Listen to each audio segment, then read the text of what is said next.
Hey guys, this is week 2 e-learning. This is going to be for day 1.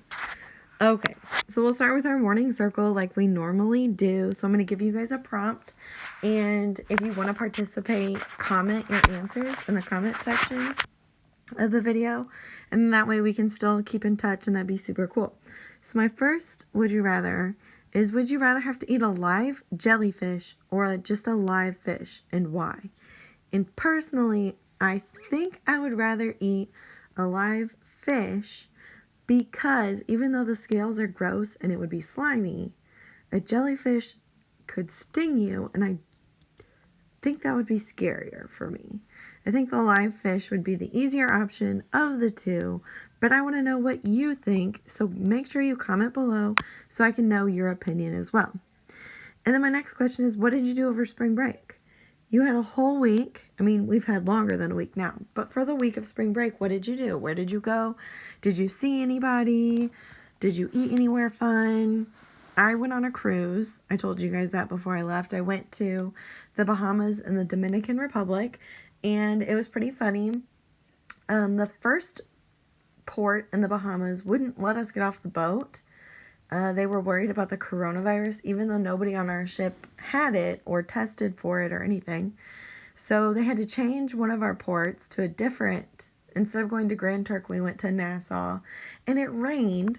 So it wasn't the most fun, but it was still pretty cool to see the Bahamas because I hadn't really been there before.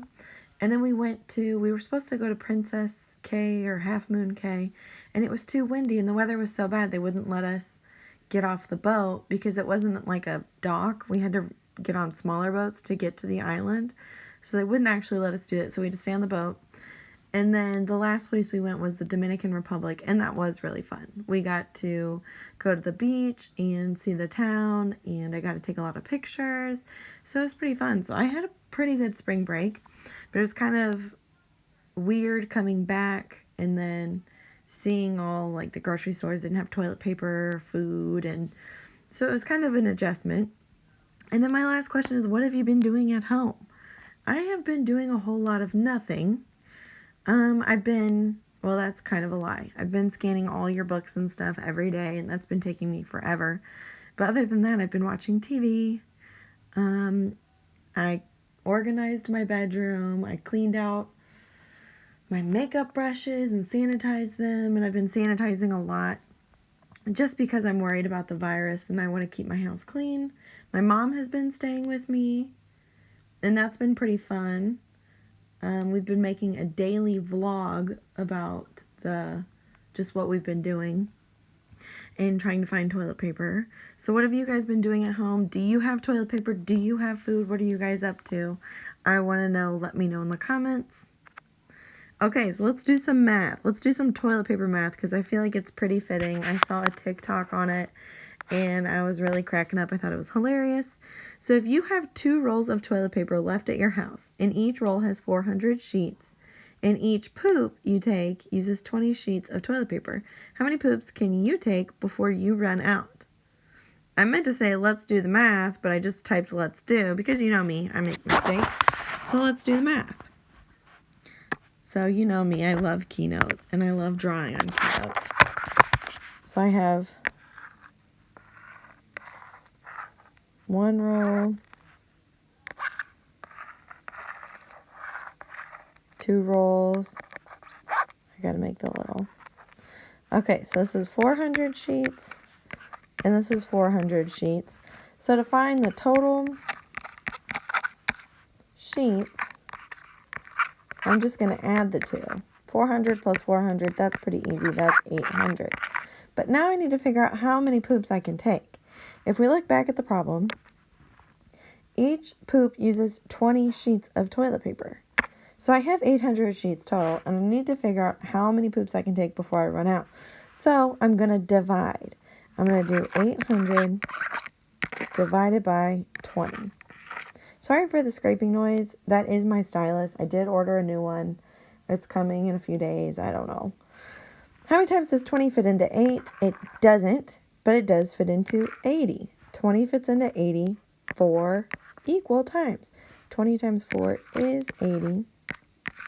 80 minus 80 is 0. And I bring down my 0, but it doesn't have anybody to sit next to, so you bring it up to the 4.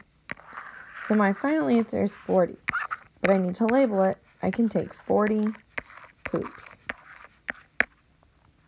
That's today's math with Ms. Wernecke. Now I want to challenge you. If each sheet had 800, or each roll had 800 sheets, how would my answer change? So I want you guys to do that and then comment that if you know the answer and let me know.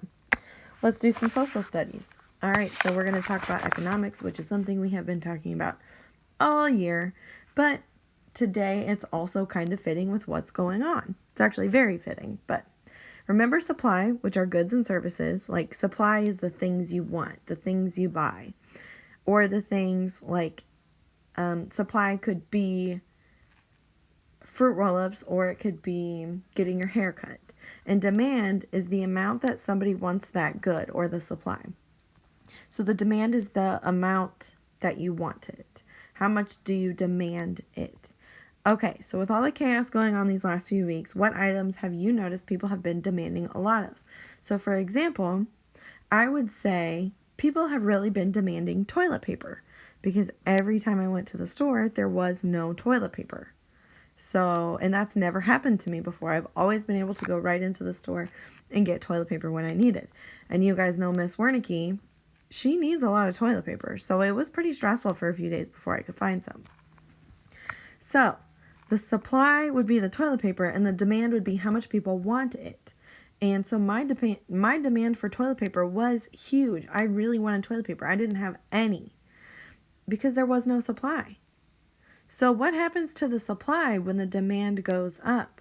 The supply goes down because more people are buying it and more people are or getting it, whatever it is, the service or the item. So if the supply is toilet paper, once everybody starts to want toilet paper, we noticed that toilet paper started disappearing off the shelves. People were buying it up.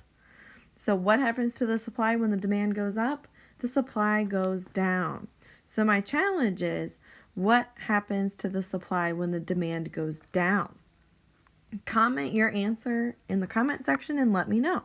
What happens to the supply when the demand goes down? Let's do science.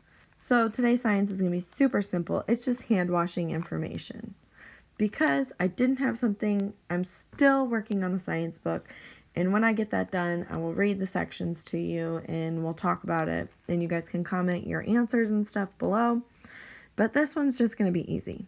Just wash your hands, guys. That's the safest way to protect yourself against the virus going around. Washing your hands and not touching your face. So to wash your hands, you need to use warm water and disinfectant soap. If you don't have disinfectant soap, next time you're at the store, or parents at the store, or you're at a friend's house and they have disinfectant soap, use it. Wash your hands for 30 seconds before rinsing. So that means you need to be rubbing the soap into your hands before you rinse it off for 30 seconds. Then you want to rinse it with warm water and dry your hands with a clean towel. It wouldn't make any sense to wash your hands and get them disinfected and then rub your hands on a dirty towel. It would be pointless. So make sure you're using a clean towel or a paper towel or your air drying, however you clean your hands. And then it's super, super important to not touch your face. Okay? Do not touch your face because that is the way the virus is spreading. And then the last thing, the most important probably of this whole video, is to stay cool. You know I'm going to. Reading. Seriously, I want you to read for 30 minutes a day so that your reading levels stay up. Almost all of you guys are on level Z, or you're super close to it. And when we do go back to school, if you've been playing Fortnite and video games all day long, or on your phone, and you haven't really been doing any solid, good reading, your reading levels are going to go way down. And remember, they look at that in middle school. And if you don't have any books, try muting your TV and turning the subtitles on. So the subtitles are when they will write down the words people are saying on the TV. And that's seriously an alternative because you have to read it pretty fast to follow the TV show. Writing. Seriously, keep a journal of every day because you are living through something super historical. This will be in history books one day and you'll want to have something to remember it all by. Personally, I have been keeping a journal every day of what's been going on, what I've seen in the news, or what I've seen at the grocery store, or what I did, or what my mom did, or what Bean and Stu did, just so I have it for the future. And it's a really good way to keep you guys writing and keep your writing skills sharp. And then social emotional. Try not to kill your siblings while you're at home. I know that's super hard, but it is super important. Stay safe. Social emotional is when you're talking and you're expressing your feelings in an appropriate way. So I know that you guys have been spending a lot of time with your family probably, but why don't you try making a circle with them and give them scenarios? So you know how crazy I am, and I give you the weirdest scenarios. Think back to all the scenarios I've given you and try giving them to your family and see if you guys can talk and connect and talk about the scenarios and what you would all do in each scenario.